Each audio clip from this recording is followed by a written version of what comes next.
नमस्कार लाडक्या बहिणींनो. जुलैचे पैसे तुमच्या खात्यात आले असतीलच, पण आता लाखो महिलांना आधार देणाऱ्या लाडकी बहीण योजनेतून दरमहा मिळणारी आर्थिक मदत काही अटींमुळे थांबू शकते. होय, अगदी बरोबर ऐकलत तुम्ही. या 7 महत्त्वाच्या अटी पूर्ण न झाल्यास तुमच्या खात्यात येणारे पैसे बंद होऊ शकतात. कोणत्या आहेत या अटी, नियमावली आणि अधिकृत वेबसाईटवर जाऊन आपण त्या अटी बघणार आहोत. हे आपण कशा बघायच्या हे या व्हिडिओमध्ये आपण सगळ्यात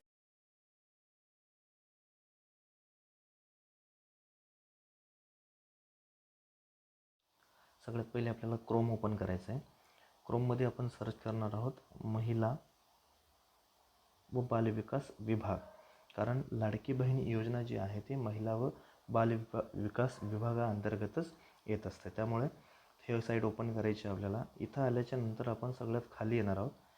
इथं खाली आल्याच्या नंतर तुम्हाला बघा योजना दिसतील. त्यात मुख्यमंत्री माझी लाडकी बहीण योजना इथे तुम्हाला दिसणार आहे. त्याच्यानंतर तुम्हाला हे अधिक जाणून घ्या यावर क्लिक करायचे. इथे क्लिक केल्याच्या नंतर या योजनेबद्दल थोडीशी तुम्हाला इथं माहिती दाखवल. बघा, परिचय दिलेला आहे, लाभार्थी कोण असतील हे त्यांनी इथं दिलेलं आहे. त्याच्यानंतर उद्देश काय आहे या योजनेचा ते दिलेला आहे आणि योजनेचा तपशील थोडक्यात इथे दिलेला आहे.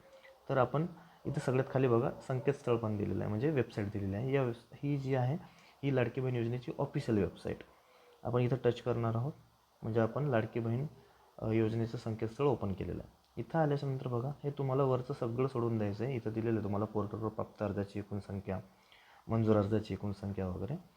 इथं खाली यायचं आहे मुख्यमंत्री माझी लाडकी बहीण योजना. इथं तुम्हाला त्याचा उद्देश द्यायला, योजना नेमकी काय आहे हे इथं दाखवेल.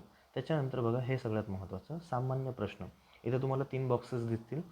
या 3 बॉक्सेसपैकी अपात्रतेचा बॉक्स ओपन करायचा, तिथं क्लिक करायचा आणि तुम्हाला हे जे आहेत 7 नियम इथं ओपन होतील. आपण हे नियम ऑफिशियल वेबसाईटवर बघत आहोत. या 7 नियमांचं उल्लंघन ज्या महिला करतील त्या महिला या योजनेसाठी अपात्र ठरतील. तर त्या कोणत्या अटी आहेत त्या आपण आता बघणार आहोत एका एकाने. ठीक आहे. पहिली अशी अट आहे, ज्यांच्या कुटुंबाचे एकत्रित वार्षिक उत्पन्न 2.5 लाख रुपयांपेक्षा अधिक आहे. म्हणजे जर तुमच्या सगळ्यांचं मिळून, तुमच्या घरच्यांचं सगळ्यांचं मिळून 2.5 लाख रुपये किंवा त्यापेक्षा जास्त असेल तर तुम्हाला या योजनेचा लाभ मिळणार नाही आहे. दुसरं बघा, ज्यांच्या कुटुंबातील सदस्य आयकरदाता आहे. आयकरदाता म्हणजे तुम्ही टॅक्स जर भरत असाल तुमच्या सॅलरीतून, म्हणजे तुम्हाला आयकर भरता म्हणजे तुमची सॅलरी चांगली आहे असा त्याचा अर्थ. ज्यांच्या कुटुंबातील सदस्य आयकरदाता आहे अशा कुटुंबातील महिलांनासुद्धा या योजनेचा लाभ मिळणार नाही आहे. तिसरं बघा, ज्यांच्या कुटुंबातील सदस्य नियमित आणि कायम कर्मचारी म्हणून सरकारी विभागात काम करत असेल किंवा एखाद्या उपक्रमात काम करत असेल किंवा एखाद्या सरकारच्या मंडळात किंवा भारत सरकार किंवा राज्य सरकारच्या स्थानिक संस्थेमध्ये कार्यरत असेल, अशांनाही या योजनेचा लाभ मिळणार नाही.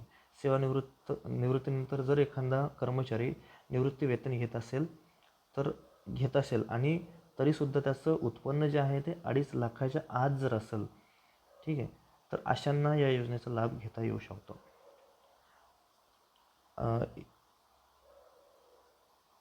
2.5 लाखापर्यंत उत्पन्न असेल आणि एखाद्या यंत्रणेद्वारे एखादा कर्मचारी कार्यरत असेल किंवा स्वयंसेवी कामगार असेल किंवा कंत्राटी कर्मचारी असेल आणि त्यांचं उत्पन्न जर 2.5 लाखाच्या आत असेल तर त्या घरातील महिलांना या योजनेचा लाभ घेता येऊ शकतो. चौथा नियम असा आहे, सदर लाभार्थी महिला शासनाच्या इतर विभागामार्फत राबवण्यात येणाऱ्या आर्थिक योजनेचा दरमहा 1500 रुपये किंवा त्यापेक्षा जास्त रकमेचा लाभ घेत असेल. बघा इथं एक उदाहरण असं देतो की ज्या महिला PM किसान योजनेचा लाभ जर घेत असतील, जर त्यांच्या खात्यात त्या योजनेमार्फत 2000 रुपये येत असतील तर अशा महिलांना फक्त 500 रुपये हे त्यांच्या खात्यात येत आहेत. आणि याचं उदाहरण म्हणजे माझ्या घरच्याच माझ्या आईला फक्त 500 रुपये येतात. ठीक आहे.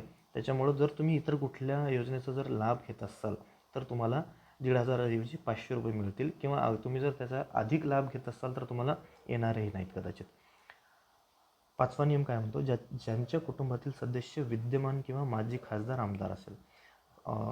हे तर असणारच आहे, कारण 6वा नियम बघा काय म्हणतो, ज्याच्या कुटुंबातील सदस्य भारत सरकार किंवा राज्य सरकारच्या बोर्ड, कॉर्पोरेशन्स, उपक्रमाचे अध्यक्ष, उपाध्यक्ष, संचालक किंवा जर सदस्य जरी असेल तरीही तुम्हाला त्या घरच्या महिलांना या योजनेचा लाभ घेता येणार नाही. आणि 7वा नियम असा आहे, ज्यांच्याकडे 4 चाकी वाहन, फक्त ट्रॅक्टर जे आहे ते वगळून यात ट्रॅक्टरचा समावेश करण्यात नाही आलेला आहे, पण तुमच्याकडे जर कार असेल किंवा 4 चाकी वाहन असेल कुठलंही, त्यांच्या कुटुंबातील सदस्यांच्या नावावर नोंदणीकृत आहे, समजा तुमच्या घरातल्या कुणाच्याही नावावर जर गाडी असेल 4 चाकी, तर त्या महिलेला या योजनेचा लाभ मिळणार नाही. तर मित्रांनो, हे होते 7 नियम. या 7 नियमाच्या आधारावरच पडताळणी होणार आहे. त्यामुळं लक्षात असू द्या, या 7 नियमांचे तुम्ही पुरेपूर पालन तुम्हाला करायचं आहे. यात जर तुम्ही आढळून आलात तर तुमचा या योजनेचा लाभ बंद केला जाऊ शकतो. आणि आपण हे जे पाहत आहोत ते ऑफिशियल वेबसाईटद्वारे पाहत आहोत. ठीक आहे. चला तर मित्रांनो, तुम्हाला व्हिडिओ आवडला असल्यास व्हिडिओला लाईक करा, शेअर करा. धन्यवाद.